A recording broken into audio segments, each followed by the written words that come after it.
Good morning. I will shortly be seeing His Majesty the King to offer my resignation as Prime Minister. To the country, I would like to say first and foremost, I am sorry.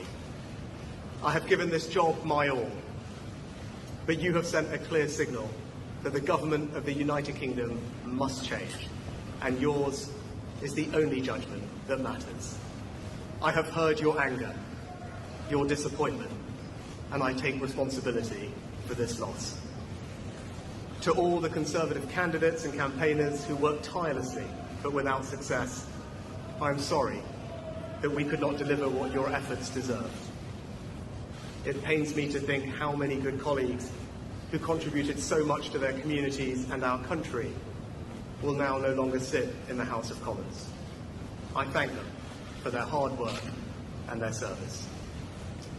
Following this result, I will step down as party leader, not immediately, but once the formal arrangements for selecting my successor are in place. It is important that after 14 years in government, the Conservative Party rebuilds, but also that it takes up its crucial role in opposition professionally and effectively. When I first stood here as your Prime Minister, I told you the most important task I had was to return stability to our economy.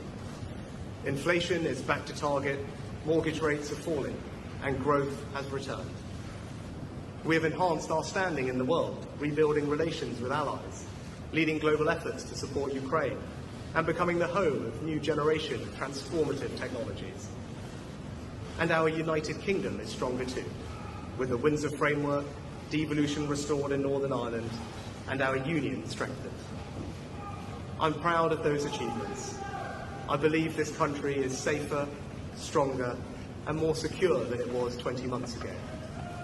And it is more prosperous, fairer, and resilient than it was in 2010. Whilst he has been my political opponent, Sir Keir Starmer will shortly become our Prime Minister.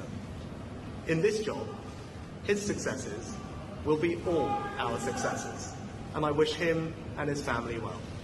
Whatever our disagreements in this campaign, he is a decent, public-spirited man who I respect.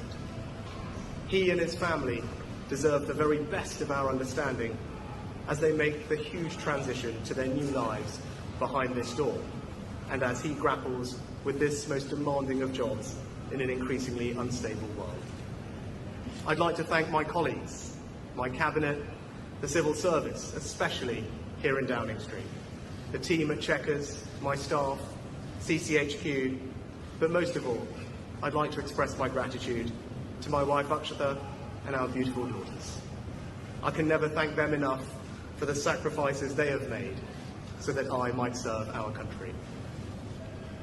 One of the most remarkable things about Britain is just how unremarkable it is that 2 generations after my grandparents came here with little, I could become Prime Minister, and that I could watch my 2 young daughters light Diwali candles on the steps in Downing Street.